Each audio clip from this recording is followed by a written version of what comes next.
Library science किए हुए ये वो उम्मीदवार हैं जिनकी ज़िंदगी अलमारी में बंद किताबों की तरह है। इन्हें डर है कि नियुक्ति में अगर और विलम्ब हुआ तो उनका कैरियर रद्दी में फेंकी हुई किताब की तरह न हो जाए। इसीलिए समय समय पर ये सम्मेलन का आयोजन करते हैं, विरोध प्रदर्शन और मार्च निकालते हैं, अदालत का दरवाज़ा खटखटाते हैं, लीडरों अफसरों से मिलते हैं। शुक्रवार को भी all Bihar train librarian association के तत्वावधान में बेरोजगार लाइब्रेरियन उम्मीदवारों ने शांतिपूर्ण मार्च निकाला। मार्च का आयोजन पटना यूनिवर्सिटी लाइब्रेरी से कारगिल चौक तक किया गया। इस अवसर पर एसोसिएशन के पदाधिकारियों ने बिहार लोक संवाद से कहा कि जब तक सरकार उनकी मांगें नहीं मान लेती है, उनका आंदोलन जारी रहेगा। देखिए, सरकार को तो नियुक्त करना ही होगा, क्योंकि संगठन लाइब्रेरी एसोसिएशन लगातार संघर्ष कर रही है, लेकिन सरकार कर क्या रही कि टाल मटोल कर रही है। आजकल ये सिलसिला पिछले 2-4 सालों से लगातार चल रहा है।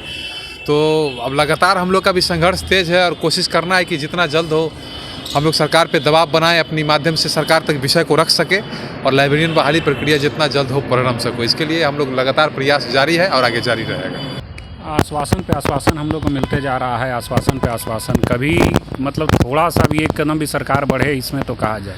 आप जान रहे हैं कि 2008 से लाइब्रेरियन की बहाली बंद है और कितने साल हो गए इस बीच में। सरकार पे सरकार बदलते रहती है, सरकार पे सरकार बदलते रह रही है, लेकिन हम लोग पे थोड़ा सा भी ध्यान नहीं दिया जा रहा है। आप उठा करके डाटा कहीं का भी देख लीजिए, कोई भी नई नियुक्ति लाइब्रेरी के संबंध में नहीं हुई है।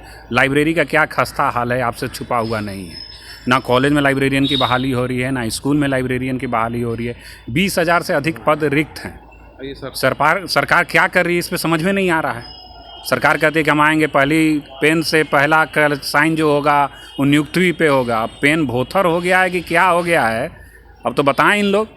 हम लोग मजबूरी में मार्च कर रहे हैं, सारा पढ़ाई लिखाई करके हज़ारों हज़ार रुपया खर्चा करके, और आज देखिए बेरोजगार हैं, सारे लोग बेरोजगार यहाँ बैठे हुए हैं।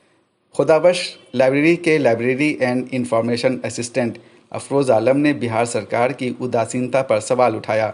उन्होंने कहा कि सरकार को लाइब्रेरी की समझ ही नहीं है, इसीलिए बड़ी संख्या में लाइब्रेरियन के पोस्ट खाली हैं। सरकार इसके इम्पोर्टेंस को नहीं समझ रही है कि एक लाइब्रेरियन का क्या इम्पोर्टेंस है, एक इंफॉर्मेशन ऑफिसर का क्या इम्पोर्टेंस है, इंफॉर्मेशन साइंटिस्ट का क्या इम्पोर्टेंस है।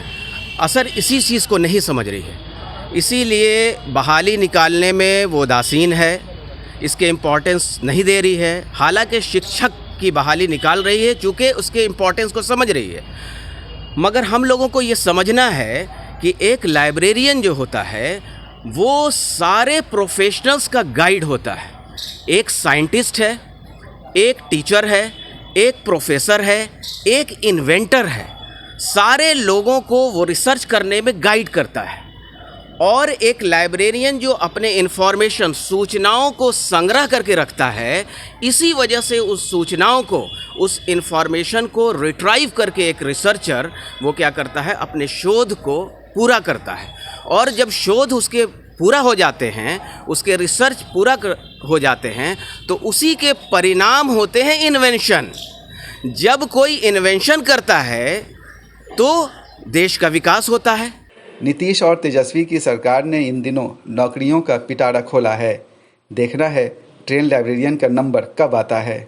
लाइब्रेरी शिक्षा और ज्ञान के प्रसार में अहम रोल अदा करती है, लेकिन बिहार सरकार ना लाइब्रेरी पर तवज्जो दे रही है और न ही लाइब्रेरियन के कैंडिडेट पर। नतीजा ये है कि आज हज़ारों की संख्या में लाइब्रेरी साइंस के नौजवान बेरोज़गारी का शिकार हैं। बिहार सरकार युवाओं को रोज़गार देने का वादा करती है, लेकिन अब तक इस तरह के नौजवानों को रोज़गार न मिलना बड़े ही अफसोस की बात है।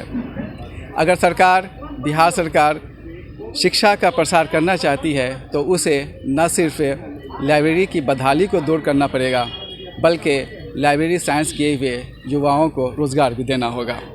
बिहार लोक संवाद के लिए मैं सैयद जावेद हसन, पटना।